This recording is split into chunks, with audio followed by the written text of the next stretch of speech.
Her words took me by surprise, and I found myself nodding in agreement. Even if I hurriedly said I wasn't looking, it was already too late. Moreover, she went on to say something absolutely astonishing. At first, I was like, what is she talking about? But her words concealed a gentle sentiment. Those words became the turning point, and both our lives changed dramatically after that. My name is Jake, 23 years old. After college, I failed to get a proper job and ended up working part-time at a resort hotel. Well, I guess I'm what you'd call a part-time worker. The reason I chose the resort hotel goes back to an event during college. When I was in my junior year, my beloved grandmother, who always doted on me, passed away. Though I lived in New York and my grandmother near a resort area in upstate New York, we didn't see each other often, but we stayed in touch regularly. I loved her deeply, knowing how much she cherished me. After her passing, her home remained untouched for a while. Around the time I was graduating college, discussions arose about whether to sell or rent out her home. That's when I took it over. This was mainly because, after failing in my job hunting, I felt a bit alienated by my parents and friends, as if I were damaged goods. I didn't really want to stay in New York anymore. I figured, if I'm going to work as a part-time worker, it didn't matter if I stayed in the city or near the resort where my grandmother lived. So, I moved to my grandmother's house, almost as if running away from the city. Not far from my grandmother's, within biking distance, there was this big resort hotel, so I decided to work there. One early morning during my shift at the resort, I spotted a woman walking by the poolside before it was open to guests. "Excuse me, the pool isn't open yet." When I spoke up, the woman smiled warmly and asked, "Are you one of the part-timers?" Turning to face me, she was a strikingly beautiful woman with distinct mole under her eyes. I was taken aback by her long, pale legs extending from her skirt, trying my best not to show my surprise. "Yes, I just started this spring." Hearing this, she smiled and said, "Oh, I see," and extended her right hand towards me. "My name is Alyssa Smith. I'm the only daughter of the owner here. Technically, I'm an employee, so being here is allowed, okay?" I have heard her name before, and the story of the beautiful 25-year-old soul heiress was pretty well known. Yet, she worked at the hotel. My main job was cleaning the pool and recreational facilities, so we hadn't crossed paths before. "Oh, I'm so sorry, my bad." "It's fine. I haven't been to the poolside in a while either." From then on, Alyssa and I started chatting more often. It seemed Alyssa went to local college and only visited New York on trips. I casually mentioned that I moved from New York, which seemed to pique her interest. Alyssa was very friendly and easygoing. About a month after we met, when I was still addressing her as Ms. Smith, she corrected me saying, "You know the hotel CEO is also named Smith, right? Isn't it a bit confusing? Just call me Alyssa. We're around the same age and friends now, so there's no need for formalities, okay?" It felt a bit bold to drop the formalities, but now, 3 months since we met, I call her Alyssa. Ever since Alyssa and I got acquainted, she began showing up more frequently at the poolside. Always with a bright smile, seeing her would energize me to get for my workday. However, on a day in early July, Alyssa came by the pool, but her usual cheerful expression was nowhere to be seen. I was just about to take a break, so I guided Alyssa to the break area and offered her some cold drink. Even as she sat on the sofa, her face remained downcast. Wondering what had upset her, she finally broke the silence. "Can you help me convince my family?" "Huh? Convince? About what?" I was baffled, and seeing my confusion, Alyssa quickly added, "Oh, I'm sorry, I should have been clearer. I'm facing a dilemma and could really use some advice. It's for the sake of my family." As she shared her story, it turned out that Alyssa's grandmother had fallen ill. She had been battling the illness for a long time, and recently, the doctors had hinted that she might not have much longer. Her grandmother's dying wish was to meet Alyssa's future husband. But Alyssa isn't currently dating anyone. Thus, her parents had arranged a matchmaking date for her. However, according to Alyssa, she absolutely can't stand the guy they've set her up with. The thing is, that guy used to bully me when we were kids. I don't even want to see him again. Well, I've heard that those who've been bullied never forget, so it's not surprising. Why not tell your parents the truth about it? I tried, but they just brushed it off, saying it was just childhood stuff. I later suggested that she could go on the date and then gently decline, but Alyssa immediately dismissed that idea, not even wanting to see the guy's face. But Alyssa's parents had said, if Alyssa has a boyfriend, of course, we won't set up the matchmaking date. But you don't, do you? So why not just give it a shot? We want to see Grandma happy, and we're worried about your future. What do you think I should do? I understand my parents' concern for their unmarried daughter, and of course, I want to make Grandma happy. That's why I'm so lost about what to do. I pondered for a while. Convincing her parents seemed the right move, but if they aren't willing to listen, a bold move might be necessary. What about asking someone to pretend to be your boyfriend? Your parents did say if you had a boyfriend, they wouldn't arrange the date.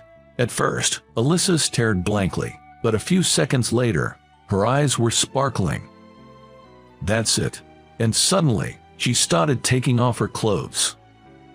Whoa, hold on, Alyssa. What are you doing? Seeing my panicked reaction, Alyssa burst into laughter. Silly, I'm wearing a swimsuit underneath. I'm so happy I feel like taking a slide. Amped up, Alyssa headed straight for the pool and swiftly went down the water slide. Her expressive enthusiasm was overwhelming, but even more distracting was the sight of her stunning bikini-clad figure. Then, with a big splash, Alyssa came down from the water slide into the pool below. But then, a little mishap occurred. Her bikini had shifted slightly out of place. It wasn't fully exposed, but instinctively, I covered my eyes with my hands. Seeing this, Alyssa casually remarked, "Oops," and quickly adjusted her bikini. As she approached the poolside, a thought seemed to strike her, and she looked over at me with a bright expression. With a sly smile, she asked, "Did you get a peek?" Recalling the earlier sight, I inadvertently replied, "Yes," but I quickly came to my senses. After all, I didn't actually see everything. No, I didn't see anything. I swear, I didn't see a thing. Amused by my flustered state, Alyssa pointed at me and firmly said, "Nope, you saw it. So now, you're going to play the role of my boyfriend." Of course, I tried coming up with several excuses to decline the boyfriend role, but Alyssa's decision was final. And then, 5 days later, I found myself introducing myself to Alyssa's parents as her boyfriend. Turns out, Alyssa's dad is the CEO of the company where I work part-time. Being just a part-timer, I had never met the CEO before. I was nervous, wondering what kind of person he'd be, but contrary to my imagination, Alyssa's dad was about 100 times more easygoing and cheerful. Alyssa's mom was a fantastic cook and had a gentle demeanor. Both were surprised that Alyssa was dating a part-timer like me, but these kind-hearted folks accepted me warmly without realizing I was a fake boyfriend. It seems they called off the matchmaking date. I had no idea she was dating a guy from our company. She's quite a handful. Well, please take care of her," her father said, shaking my hand with a firm grip. Her mother served her home-cooked meals, and although I was full, she kept saying, eat up," encouraging me to have more. Anyway, they were truly wonderful people. And I also met Alyssa's grandmother, who I heard was sick. Lately, she seemed to be feeling better, showing a more lively smile than expected, which was a relief for Alyssa. Alyssa's grandmother gently took my hand and caressed it. "Are you Alyssa's fiancé?" Well, not exactly a fiancé. Given that I was just pretending to be her boyfriend, I was quite puzzled, but Alyssa came to my rescue. "Grandma, he's not a fiancé, he's my boyfriend." Alyssa's grandmother chuckled and nodded. Right, I forgot. It's great to meet you. Thank you for coming. And your name is?" "It's Jake." Upon hearing my name, her grandmother looked surprised and said, "Oh, are you from around here? I used to live in New York, but now I live in my grandmother's house, which is near a resort hotel." She listened with interest to my story. Could it be the house with the large cherry tree in the garden? I was taken aback by her words. It was true that there was a cherry tree in the garden. Considering it's a small town, maybe she knew my grandmother. I wanted to ask her about it, but before I could, Alyssa and her parents called me over. I didn't think it was a big deal, so I didn't pursue the topic further. After that, I had a pleasant time chatting with Alyssa's family. And just as I was about to leave, Alyssa's grandmother whispered something in my ear. You're not a real boyfriend, are you?"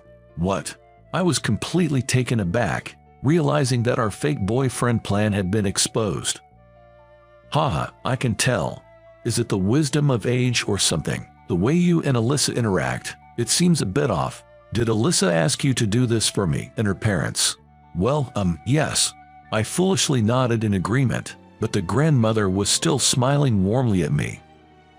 "I'm sorry for putting you in such a situation, but Alyssa is a really sweet girl. Please continue to be her friend, and I'm glad I got to meet you too." "Thank you, I'm sorry." It seemed that the grandmother had figured out that Alyssa had set up the fake boyfriend plan out of kindness. She didn't blame either of us. Afterwards, the grandmother told me to keep it a secret from Alyssa that she had figured it out, so I did. Though we managed to avoid the matchmaking meeting successfully, a few days later, during my day off, I received an unexpected call from Alyssa. My grandmother's condition has worsened, and she's been rushed to the hospital. I got a call from home. What should I do? I can't bear the thought if something happens to her. I had never heard Alyssa sound so panicked and on the verge of tears. "Calm down. Where are you now? I'll get a cab and come pick you up. Then we'll go to the hospital together." I couldn't let her go to the hospital alone in such a state, so I hailed a taxi. After picking up Alyssa, we hurried to the hospital where our grandmother had been taken. In the taxi, Alyssa, who seemed to have been holding back, started to break down and shed tears. She was so lively before. "It's not going to be our last goodbye today, is it? I'm scared. What do we do?" Alyssa's hands, resting on her lap, clenched tightly. I placed my hand over Alyssa's, trying to reassure her. "Everything will be all right. Plus, I'm here with you. You're not alone. It'll be okay." Throughout our drive to the hospital, I kept speaking comforting words to Alyssa. Once we arrived at the hospital, we couldn't see the grandmother right away. Throughout the day, the grandmother's condition didn't improve, and our days were filled with anxiety. During that time, I stayed close to Alyssa as much as possible. "Hey, Jake, I'm sorry for keeping you with me all the time. You must be tired, right? I think I can manage on my own now." Alyssa's face betrayed her attempt to be brave, showing her underlying fear. To begin with, I was happy that Alyssa rallied on me when her grandmother was taken to the hospital. If being by her side could ease Alyssa's worries even a little, I wanted to be there for her. "It's okay. I'm concerned about your grandmother and about you. I want to be here." With those words, I stayed by Alyssa's side. 3 days after the hospitalization, the grandmother's condition finally stabilized, and we were allowed to visit. Right after the visit, the grandmother looked frail, which made me anxious. However, as the days passed, she began to recover, and by the end of 2 weeks, she had regained her cheerful smile. The doctor told us that the worst was over, and the likelihood of her condition worsening abruptly was low. One day, during our visit, the grandmother looked at Alyssa and me and gave us a mischievous smile. Then she said, "You too. Things are going well, huh?" At that, Both Alyssa and I blushed. In fact, since Alyssa's grandmother was hospitalized, I realized I wanted to be there for Alyssa, to support and protect her. So after hearing from the doctor that her grandmother's condition had stabilized, I confessed my feelings to Alyssa. It turned out Alyssa felt the same way about me, and we had just started dating a few days ago. It seems there's no keeping secrets from the old lady. Haha, you two make a lovely pair. Instead of just being a boyfriend, I'd love for you to be my grandson-in-law soon. Besides, if you're Terry's grandson, I'm sure you'd make Alyssa happy. Hearing that, I was taken aback. I remembered the sound of the name Terry. A few of my grandmother Theris's friends had referred to her as Terry during her funeral. Alyssa seemed just as surprised. Who's Terry? Jake's grandmother. Wait, do you know Jake's grandmother? Alyssa's grandmother nodded emphatically. Of course I do. As the story went, my grandmother Theresa and Alyssa's grandmother had been childhood friends. Both were born and raised in the same small town in Nebraska and later married there. Even in their golden years, they frequently met up for coffee and chats. Alyssa's grandmother often heard stories from my grandmother about her adorable grandson. Embarrassingly, my grandmother would tell Alyssa's grandmother things like, "My grandson wouldn't hurt a fly, and he sends me flowers on my birthday. Isn't he sweet?" Hearing those stories, I remembered my beloved grandmother Theresa's gentle smile. Unfortunately, during my grandmother's funeral, Alyssa's grandmother had been unwell. So she had never met me. We used to joke that it would be nice if our grandchildren got married someday. It's like a dream come true for me and Terry. Thanks to you too, she chuckled. We exchanged a glance and shared a laugh. Neither of us had known that our grandmothers were childhood friends, but we both realized that we had been recipients of their love, which warmed our hearts. Some time later, Alyssa's grandmother passed away. It was a sad time, but in her last moments, she wore a contented smile, surrounded by her family. I felt blessed to have been accepted as part of the family to bid her farewell. I then started working full-time at Alyssa's father's resort, having started out as a part-timer. Being seen as a potential future son-in-law, I've been put through the ringer every day. Watching me push myself to the limit, Alyssa always greets me with a bright smile. "You used to just coast through when you were part-timing, remember? Now, your expression is completely different. It makes me so happy thinking you're doing all this for our future together." Hearing her say that, I feel like she's become even more radiant lately. That's another reason I'm so driven in my job. I want to become a man worthy of standing by her side. Once I feel I've truly come into my own, I plan to propose to Alyssa and get married. When that day comes, Alyssa and I intend to visit the graves of our grandmothers and give them our heartfelt update. I'm sure both of them would be overjoyed about our marriage. So, how did you find today's story? Your subscription and a thumbs up would be a great encouragement for our content creation. We're looking forward to your comments as well. See you in the next video.